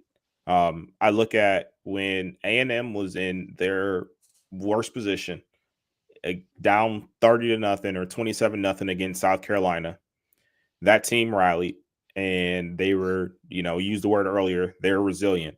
Marcel Reed is a guy who I think with his ability to make plays with his legs and his arm, I do think that's going to be the biggest difference in this game. A&M's also projected to get Le'Veon Moss back, who has missed the last 7 weeks with an injury. So you add that to your offense with Ruben Owens. I think A&M will be able to run the ball. And then obviously KC Concepcion has been incredible as far as in the receiving game there. So I think A&M wins a tight one. But I ultimately think it's going to come down to, whichever quarterback makes a mistake at the wrong time. And I see that being Carson Beck. I see Carson Beck probably having 2 interceptions in this game. And the last one comes at a real critical moment. I'm looking at this game as like a 31-23 kind of ball game. Miami has the ball and, maybe 3-4 minutes left in the game. Carson Beck throws a pick and, that's kind of all she wrote. I think this game is going to be one of the trenches, plain simple. Neither team has a super strong rushing attack. Obviously, Marcel Reed, very mobile from the QB position, but neither team has really established themselves as like a juggernaut in the rushing category. But on the A&M side, they're tied with Oklahoma for the most sacks in college football this season with 41. So that A&M is going to be getting after Carson Beck and going after that pressure. On the other side of things, though, Carson Beck's only been sacked 9 times this season. So something's got to give. Either A&M's defensive line finds a way to manhandle the offensive line and keeps Carson Beck running for his life all game and uncomfortable. If that happens, A&M's going to win. However, if Miami can find a way to keep Carson Beck upright, I think Miami has a chance of winning this game. Carson Beck has the SEC experience. He's faced this type of defense and the strength and the speed before. And he's been in the college football playoff where none of A&M's players have. Marcel Reed doesn't have playoff big game experience like that. Obviously, they've had a fantastic season, 11-1, cannot take that away. But I just think Miami has a little bit of an edge when it comes to experience. And I like Miami's offensive line a lot. And it doesn't hurt the eye. My dream matchup in the college football playoff championship game would be the Ducks smashing Mario Cristobal in the college football playoff. That would be my dream scenario, of course. But when I look at that and I look at the overall numbers, you've said it. KC Concepcion has been absolutely amazing. Malachi Toney from Miami, equally as amazing as far as receiving wise on his side. The freshman 5'11" has been fantastic. I think he almost has 1,000 yards on the season. He had 970 receiving yards. Look for him to go over 1,000 today, obviously. To me, this is kind of a pick'em game. A&M's 2.5 point favorites before the game starts. I think for me, last night Alabama was able to pull the victory on the road. I think today is a little bit different. I think the home team prevails, and I think A&M wins. I think you said that. I think it's like a 31-24, 31-27 type game. I think both teams have success offensively. I just think that the defensive line of A&M will wear down that offensive front of Miami late in the second half, and that will ultimately lead to the victory. So A&M is going to win tonight. Miami's going home. That's what I got. I'm taking the U. I think the line of scrimmage on both is going to matter. I think Reed being dangerous on his feet. I think I think Miami has to keep him in check. You can't let him scramble, get big chunk plays, and extend drives, running for first downs on third down. Then you need a lot of pressure on him. You got to keep him in the pocket, make him throw the ball. Under pressure, he's got one of the worst completion percentages under pressure in the SEC. I think that's going to matter. Alex brought up with a big point for me. Miami's only allowed Carson Beck get sacked 9 times. In the last 4 games, I think he's been sacked once. The last month of the season, Miami kind of turned the corner here. And they started playing really good. Beat 3 ranked opponents in a row, which is part of the push to get them in. And Malachi Toney and Carson Beck really started to form some kind of, partnership. They really started getting him the ball more, making plays. I like Miami's defense better overall as a unit. I think A&M's got a great line. I think their secondary can be had. I think Malachi Toney's going to have a great day today. And I think A&M's been in some barn burners this year where they've given up a ton of points. And I think they're going to play. If that happens again with Miami, I don't think they're going to have some of the advantages all over the field where they had this year against other teams. I think Miami 31-27 over A&M. I think we start this playoff 2-0 with home dogs winning. All right, I'm with it. And then we're going to go in order of the games today. So after the A&M Miami game wraps up, we'll then be going to watch Ole Miss and Tulane. The storylines here, they write themselves. We've talked about it. Lane Kiffin gone to LSU. Interim DC made permanent head coach now. There's all kinds of rumors that even no matter what happens here in the rest of the playoffs, some of these kids are still going to go to LSU and meet Kiffin. And then you got Tulane with Jake Retzlaff, transferred in from BYU. If you got kicked out of school, pretty much. Interesting game. Played once earlier this year. Ole Miss kind of won in a kind of a track meet type game. I think it went 22-23, something like that, whatever it was. 42-10. Or 45-10. 45-10. And they played on September 20th. Yeah, I thought it was like 45-20 or something. I thought they had 10. Anyway, I said it on Wednesday. I think this game gets interesting only if this game is close going in, say, like the end of the third quarter, early fourth. Then I think you start getting into like weird psychology of like, do you have kids? Some kids that are just like, you know what? I don't care if you win. I'm going to LSU. Or do you still have kids locked in saying, screw Lane Kiffin? I think the Ole Miss situation becomes weird. And I think Tulane can just keep playing. But that being said, I think Ole Miss is just too much. I don't think Tulane's defense is going to be able to stand up here for 4 quarters. Ole Miss just throws the ball way too well and way too effective for me. I think Ole Miss wins big again. I think this is one of those games where I truly think the first quarter can mean a ton. I say that because Tulane is in a spot where they have literally nothing to lose. And if I'm Tulane, you have all the tricks in your bag. You try and score off of deception. You try and score off a trick play. So if I'm Tulane early in the game, we would do a double pass. We do a flea flicker. We do a reverse. We do a hook and ladder. Like there would be something along the lines there where I'm trying to get essentially a cheap touchdown to put the pressure on Ole Miss, because I truly think that this Ole Miss team without their head coach, like it could really go one of 2 ways. Like I said earlier, I'm really pulling for Ole Miss to, stick it to Lane Kiffin and essentially show that they're more than just, a Lane Kiffin led team. Like they're a team that's together and they're going to be good without him as they were good with him. But I do think there's a lot of question marks of what that could potentially look like. You got their new coach, P. Golding, where this is his first time coaching in a game as the head coach. Like maybe he gets a little tense there.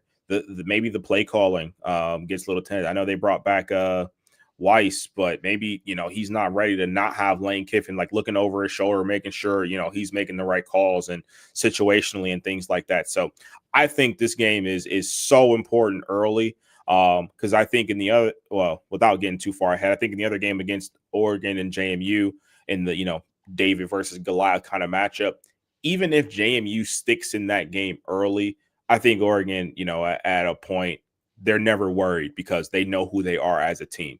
In this case, Ole Miss, they should know who they are, but I do think doubt starts to creep in when you don't have that same success as you had all year, especially against a team that you already played earlier this year and you pretty much dominated them the entire game. So with all of that said, I do like Ole Miss to win this game. I do think it will be a 2-3 possession ball game there. So I don't think Ole Miss is ever truly in doubt there, but I am locked in on that first quarter because I truly think that is the most pivotal portion of this football game. I'm probably going to get dragged for after I'm done saying everything I have to say. But this is a totally different team that Ole Miss is playing right now. These are two totally different teams. Ole Miss, new head coach, offensive play caller and mindset completely gone. Who knows what kind of mindset these kids are in? Obviously, the us against the world mentality can get you somewhere, but it can only get you so far. With that being said, in that first matchup against Tulane, Jake Retzlaff was splitting time at QB. He wasn't officially named the full-time starter yet. They didn't have their running back, Jamari McClure, who over the last 8 games has a 6.8 yards per carry average.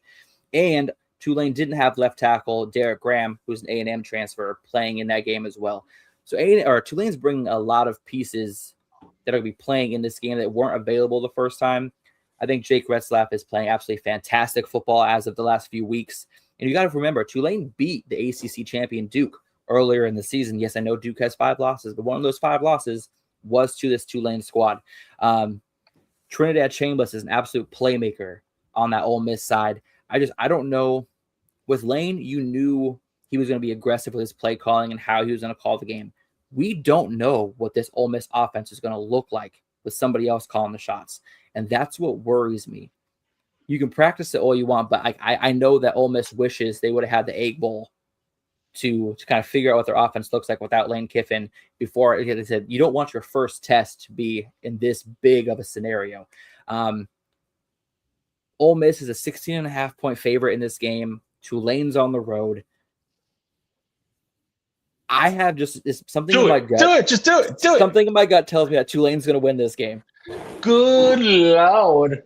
Oh my gosh, that felt so weird to say. I will say though, Tulane wins this football game. I absolutely cannot wait to hear what Nick Saban and who's Fowler, I think, was another one who was saying that these group of 5 schools shouldn't play. I can't wait to hear what they have to say. I truly can't wait. The back pedal is going to be impeccable.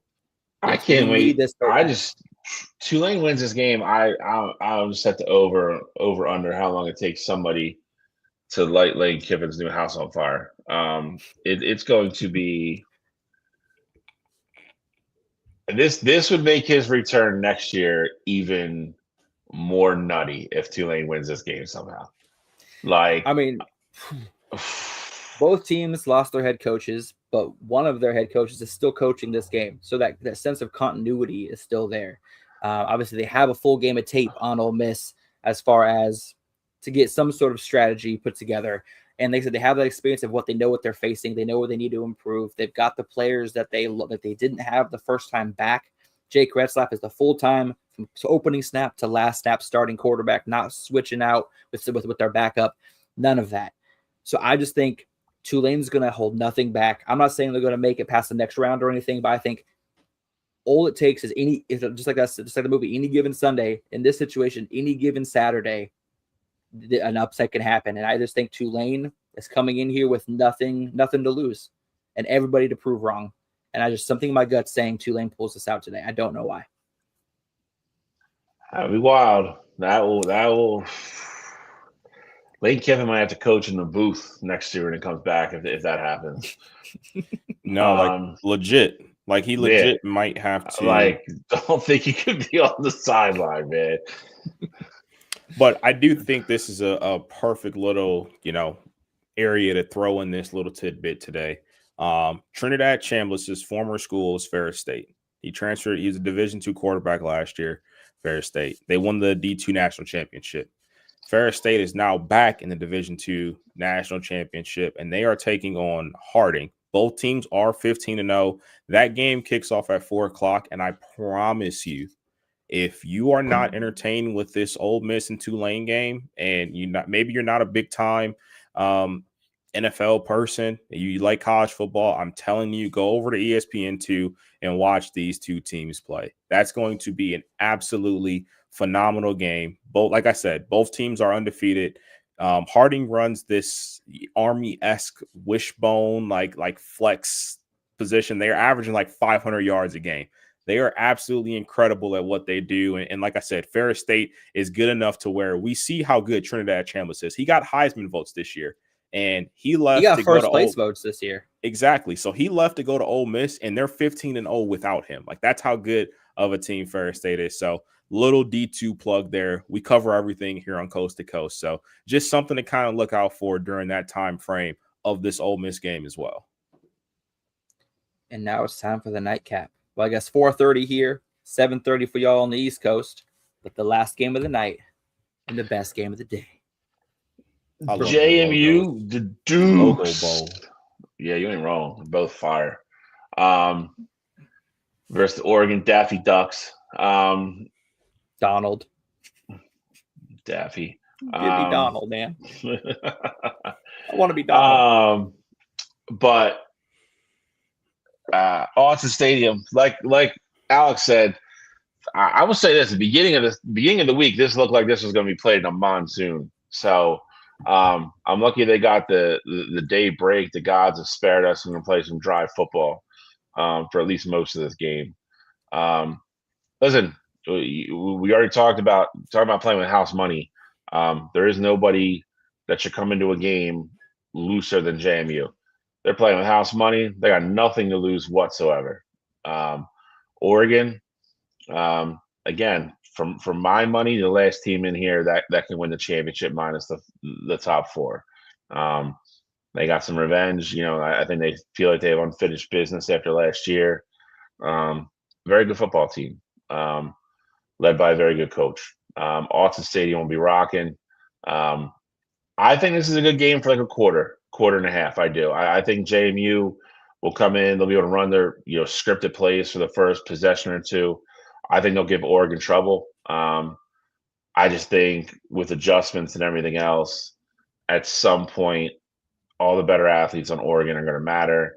Dante Moore is going to matter. I just think it's going to be too much. I think Oregon pulls away in the second half.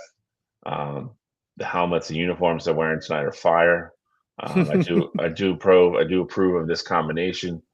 I think Oregon's just too much. And again, that's not a narrative or me speaking on JMU. Should they be here? Should they not be here? Like I said at the beginning of the show, I think they should be. But again, I think Alex made a great point. When a top seed plays a lower seed, the top seed's supposed to win by a lot. That's how these games go. So if JMU does lose by 21 points, I don't think that's speaking on JMU or the program. I think Oregon's just a better football team, and I think that's going to show over the course of 60 minutes. Doesn't mean JMU's not supposed to be here. I'm not going to say I'm going to root for JMU because that would be rude for my co-host. Agreed. I root against your guys all the time. What are you talking about? I might give it. It's a difference though. You're little brothers. Yeah. So we know you aren't going to win the big one. So we want you to have your fun as long as possible. We understand you hate us because you ain't us. I'm not saying if this is somehow a game in the fourth quarter that my attitude won't fully change to a JMU upset, because it will. Absolutely. And I will be the biggest Dukes fan in the world at that point. But until then, I hope you advance to the next round. So I think Oregon wins. I think they win big. Like I said, I think they pull away in the second half. They probably, 20.5, 21.5? I don't know where it is now. 20.5 right now. 20.5. That's 3 touchdowns. I think that's a perfect number. I think they probably cover. So I will take the Donald Ducks. So for me, I think, as the leader of the JMU fan club for the last 3 years, It is true. I'm happy that they made it here. I think ultimately this game is going to come down to how long does Oregon let JMU run the football? Like, if they come out and stop them first drive and they never establish a run game, I think this game is going to be ugly early. I think that JMU's all season, their success has been predicated on the run game. Alonzo Barnett is special. He's a dual threat quarterback.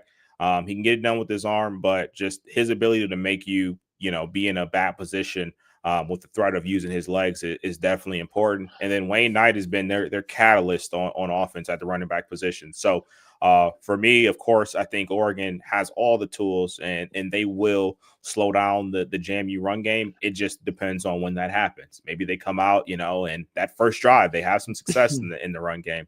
I ultimately think this is a close first quarter. I think the first quarter ends 7-3, and I think the game ultimately ends up like 38-10. Like I think Oregon is going to dominate as the game keeps rolling on here. But I do think JMU is very well coached and they are disciplined. So I think everything on script will look good for JMU. But once you get off that script and kind of have to get into that feel of the game flow, things will start look a little bit different there. But same thing with Bill. With that said, even if they lose by 28 points, that doesn't mean that they don't belong here. They did everything they were supposed to do to get here. And if you didn't want them to be here, you should have took care of your business there. And I hope this isn't an indictment for them moving forward. But the other part of that is a point that I kind of brought up earlier there as well. JMU has had success for the last 3 years. So if you do want to, eventually slight them for having success in these smaller conferences, there is no doubt in my mind that JMU will come up to one of these Power 4 conferences and compete. Because let's not forget, just 4 years ago, JMU was an FCS school. They were winning FCS championships and they came up to the Division I level, and they've absolutely been dominant, since coming up. So give all the credit in the world to that JMU program here. But I just think they're stepping into the ring with one of the juggernauts here. And of all the teams that are playing this weekend, Oregon is probably the only one where I'd give them a less than 1% chance of winning. Like I don't necessarily think I wouldn't favor them against A&M or Ole Miss or anything like that, but I would look at it very differently than I do against this Oregon team. Obviously I'm happy. I was just kind of double checking what the rain forecast. So it looks like it's going to be clear for the game. Oregon, Evan Stewart's been practicing this week. He is doubtful for the game. Corey Moore is questionable. He was practicing all week. So there's a lot of big names coming back. I don't think we should play them in this game. I think we should definitely take that extra week. I just think Autzen Stadium is going to be the loudest atmosphere college football has ever heard tonight.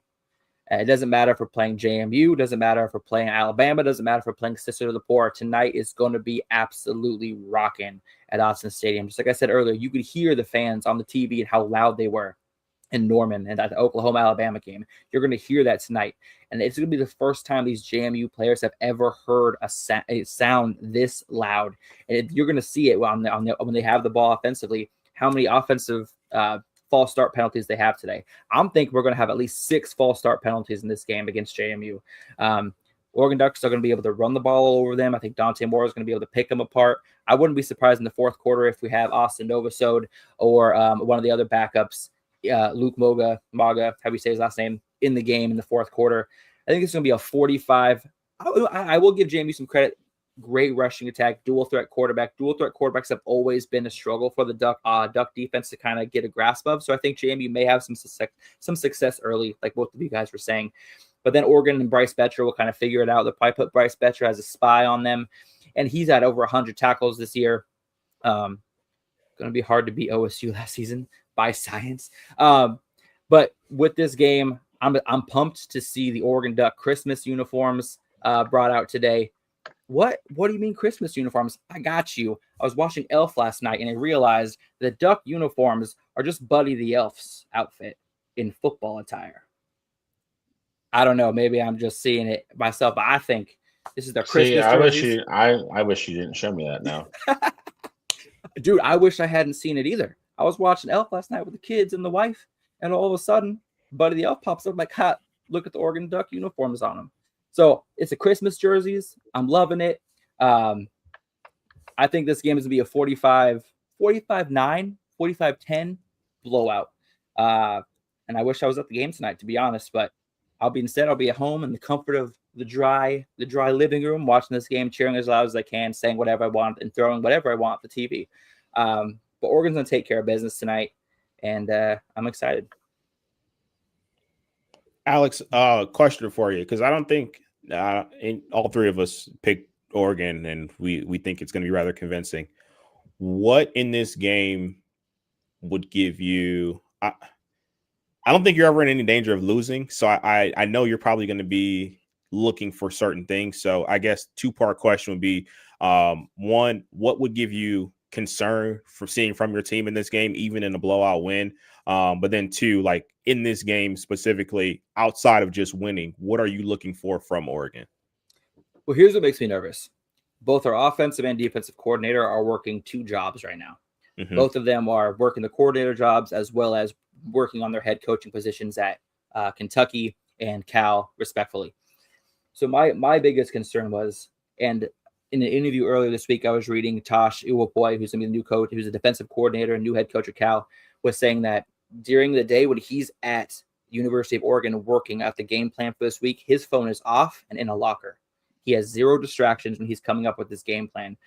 Will Stein didn't talk to the press about it. So for me, I think defensively, I think we're going to be completely sound and ready to go. I just don't know what Will Stein's preparation is like. If it's a similar, like I put my phone away and I worry about my job here, or if he's kind of really trying to tackle both throughout the day. So I want to see what the offensive game plan looks like. See if it's a slow start. See if, hey, if we only win 28-10, Will Stein, give us more attention, because going into the future games, we're not going to be able to score 28 points and win. We're going to have our offense and defense running at full caliber the rest of the games this season to have a chance to win in that playoff. And that's why, like last week, I said I wasn't a big fan with these coaches pulling double duty, because I felt like if you're not giving 100% to one thing, Baz will be giving 0% to both. So I'm hoping that, Tosh Uapoi's mindset is the same as Will Stein's mindset. I know Dan Lanning and the players are excited for both of these guys. There's no animosity. There's no hate towards these guys getting head coaching jobs. They all understand. The players understand that that's the point of being a coordinator, is earning the right to be a head coach. So the respect and the love is in the locker room, that everyone's respecting each other and excited for one another. I just hope that the coaches give the effort and the energy that the players deserve, even though they have other opportunities to worry about as well. So that's my big concern, is just what the coaching looks like. Yeah, and I think that's a great point too, because obviously, I'm in a similar situation here at Ohio State where Brian Hartline took another job and he was, going double duty and going back and forth to South Florida and things like that, balancing that, and then you go out and see the game. And I'm not saying the Big Ten championship was Hartline's fault or anything like that, but you see that game, you see kind of the game plan going into it, and it's the worst Ohio State's offense has looked all year. And I think a big part of it is, a testament to Indiana's defense, but I also, back in your mind, you kind of have to wonder, how much time was put into, that game plan going into that game against Indiana, when you do have to perform double duties there. So, I think that's a very valid concern. So luckily for you, though, JMU is still inferior opponent. So even if you kind of are still kind of figuring it out, you should have time to do so. But I think that's a very valid concern.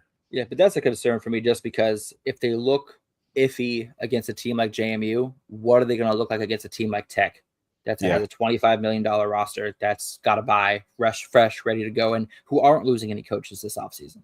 Yeah. So they've been focusing for the last 3 weeks on the Ducks, or 2 weeks on the Ducks. So that's my big concern, but I think I should be rested and I should be relieved once the game starts and I see the Ducks score on the first couple possessions. Honestly, I'm not even mad if they don't score on the first possession. College football playoff game, a lot of these players, first time in that type of situation, it may take a drive or two to settle into the game. So, and then my other question here real quick for you is, what do you think if anything, what do you think it'll take for Dante Moore to come back to school next year? The Ducks to lose. Well, not today, but the Ducks losing. I think it's lose today. Okay. So obviously, if they lose today, he's definitely coming back. But I think if they lose to Tech, let's just say next week, they lose to Tech, and he plays really well, and they just lose, he goes to the NFL. I think if he had his last game is an absolute stinker, I think he comes back. That's it. Or if they get to the national championship and lose, I think that taste of how close they could have been, I think that brings them back too. I think it's too late at that point. If you make it all into Natty, you got to go. Yeah, but great. I'm with you though. I mean, I think that makes a lot of sense. I think regardless, win or lose, bad game, good game, I think Dante Moore should be your number one overall pick, unless it's like the Giants or a team that recently took the Titans, who already have a quarterback. Dante Moore should be the first quarterback off the board, no doubt in my mind. But if he's already shown, I think the one thing that you kind of can have some, sense of pride in, I guess, is that he's already shown the mental toughness, maturity. I guess you could say, or maturity is a better word. That if he feels like he's not in the right space to go to the NFL, he will come back and do the right thing. Like we talked about delayed gratification earlier. He's one of those that, he took a backup job and came back to school for that. So if he's like, hey, I don't think I'm going to be the most successful if I go to the NFL this year, I do think that's something that is possible there. But I think it's tough to turn down no doubt about it, first QB off the board, situation. I do like what you said, though. I do agree that I think he has the mental wherewithal, as we've seen from his transfer from UCLA to Oregon, where he sat a year behind Dillon Gabriel. He has that mental awareness, and he has the right people talking in his ear that tell him what's best for him. So if he thinks it's best for his career to stay at Oregon, he'll stay. If not, he'll go. Justin Lauder's breaking news. Apparently he's staying. College Football Dynasty for him, and for EA Sports, he didn't leave. So he's staying. We'll see. We'll see if that comes to fruition or not. Anything else, gentlemen? Yes. The mountain. Oh, Oklahoma, a big tombstone. It's a big old tombstone. Old green boots. Well, I had to make the tombstone big for that big ass lead that they blew. Fair. They deserved it. But no, here's the Eliminator Mountain as we get closer to the top. As you can see, we have a lot of red in the quarterfinals. So if A&M and Ole Miss wins, it's going to come down to JMU and Oregon to give us a little bit of color in the next round. But this is where we're at. Looks good. Yeah, that's what I got. Well, we're about to kick. Another great show in the books. Gentlemen, any closing thoughts? Oh, I got nothing. I got 7.5 hours till kickoff for me. So I'm just going to try to do whatever I can to make that time fly by. No, I'm about to go upstairs, get me a little snack, maybe Uber eat some food, and be on the couch for the rest of the day. Big football day. Gentlemen, as always, the pleasure. We will be back next Saturday for what will be a very entertaining preview show, I would think, because I think we're going to have some insane matchups next week. So imagine all the coaching and all the possible coaching announcements, transfer portal destination stuff that we could have by next week. True. There'll be a lot of good stuff to talk about. I'm curious to see how many players from Oklahoma decide that, hey, it's time to go hit the portal or declare for the draft, things like that. So yeah, I definitely think we could have some craziness happen in the course of just a week. Do not disagree. So we will be back next Saturday. It'll be another great 2 hours, no matter what goes on. We always make it fun for you guys. And I guess, Alex, good luck today. I don't think you're going to need it, but good luck. For some reason, if Oregon does pull away like we think they are, Villanova and Illinois State play at 7:30 tonight. Alternate viewing, just like Cottrell said, for FCS. That'd be a good game. That's an FCS semifinal. The winner of that will play the winner of Montana State next week for the championship. So it'll be fun. Villanova hasn't been good in a long time, so it's kind of cool to see them back. I'll peek in it depending on what the Ducks are doing. And we'll be back next week.